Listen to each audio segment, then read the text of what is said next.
Is this the darkest, most terrific, most gore Hellboy? Yeah, I think so. Yeah. Yeah, it's a brutal world, you know.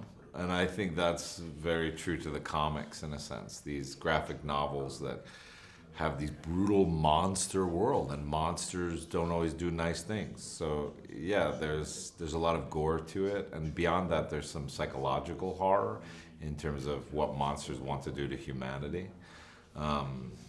And I like that. I mean, I like the brutality of it. I think it's true to Mike's original spirit, and we wanted to capture that. ¿Hasta dónde llega esa transformación que se ve en la pantalla? How far does this transformation that we see on the screen, how far does that go in terms of you? I mean, it goes pretty far. Like, I went pretty deep into the guy when I was playing him.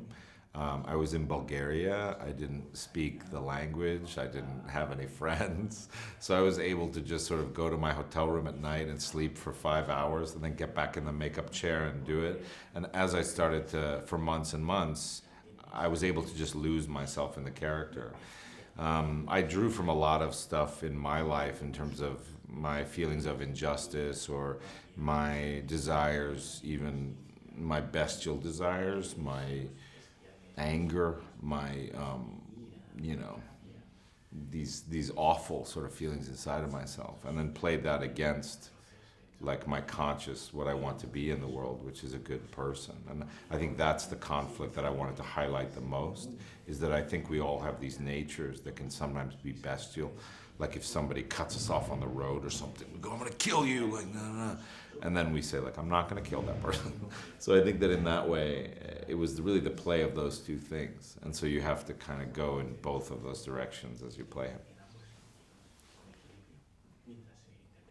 ¿Hay en la actualidad algún antihéroe como Hellboy? Y si lo hay, ¿cuál cree que es el inframundo contra el que hay que combatir? Do you think there's any kind of anti-hero in the present world today? And if there is, how can we deal with characters like that in the world today?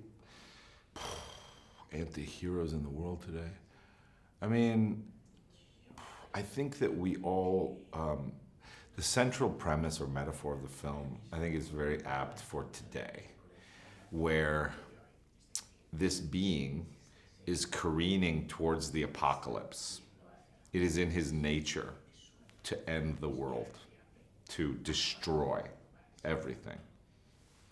And it is only by sacrificing large pieces of himself that he does not want to sacrifice and that will actually hurt him through the sacrifice that he's able to stop the apocalypse.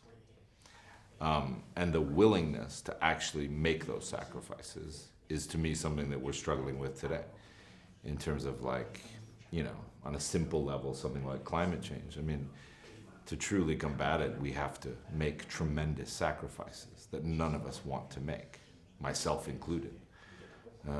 So things like that, I think, are very apt for a modern world.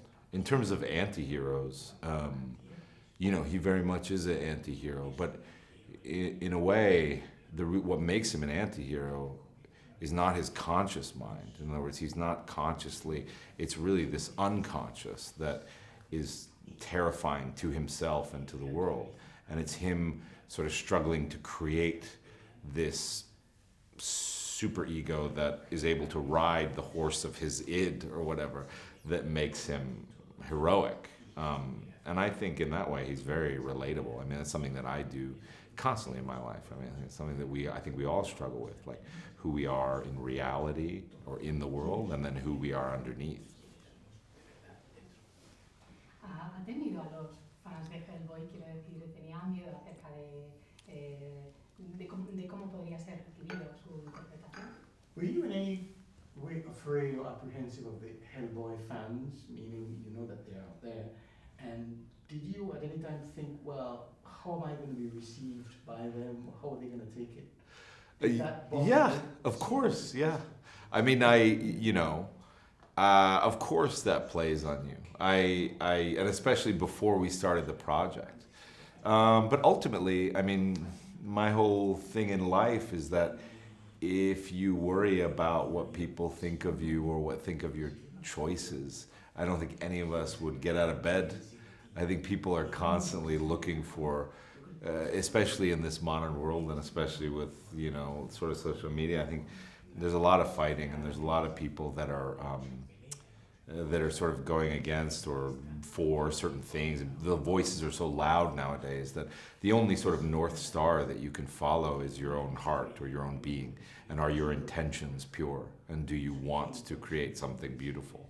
And that's what I wanted to do. So whether or not people, you know, respond to that or not is really up to them. And I don't, you know, I'm totally fine with either way you want to go with that. I think we created a really fun movie, and it's very, very different. And I think the character can contain that difference. And I think if you are a fan of the comics, I know Mike Mignola, who is the creator of the Hellboy comics, is very excited about this version and feels like it's very close to his comics. So, you know, I'm very proud of that. And I think that, but I think in terms of people talking, and it's a big thing nowadays. I feel like it's very important for people to express their opinions. And I think that's fine if that helps you. But for me, I have never been someone to pay much attention to what people think of me. It's always been more about what I find interesting or what I find attractive. And I think that even something like Stranger Things, which seems to be almost universally beloved, came from the same thing. I mean, people, you know, it was passed over by tons of networks. People didn't think we could do it. It wasn't advertised. People didn't like it. And then we just said, this is what we love. And so we're going to give it to you, and you can do with that what you will. And so I will continue to listen to that voice. And some people will like it and some people won't, but that's not up to me. That's on them.